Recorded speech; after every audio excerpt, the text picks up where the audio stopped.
Салам! Я Ксения Романова, и мы продолжаем увеличивать ваш чувашский словарный запас.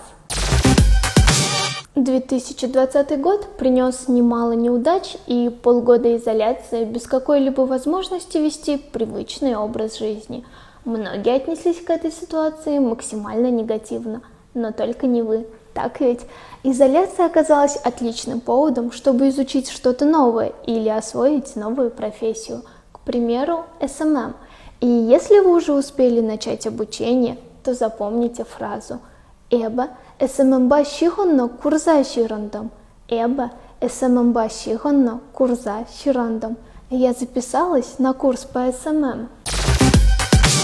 Для полноценного погружения в механику социальных сетей необходим классный гаджет.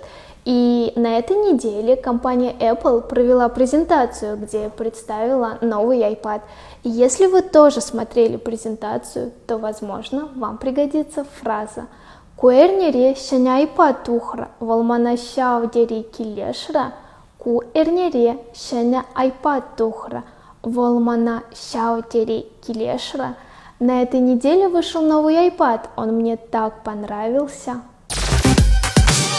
На прошлой неделе прозвучал новый звонок возвращения к нормальной жизни. В Чувашии наконец-то открылись кинотеатры. Это особенно удачно, когда уже вот-вот и осенний холод и дожди будут выгонять всех с улицы. Так что скорее бегите к друзьям и скажите им: «Ура! Кинотеатр Зем ужылдыш, адя кино бахма гаятпар! Ура! Кинотеатр Зем ужылдыш, адя кино бахма гаятпар! Ура! Кинотеатры открылись! Пошли смотреть кино!» На сегодня это все. Пишите в комментариях фразы, которые вы хотите услышать, и я разберу их в следующих выпусках. Чибер!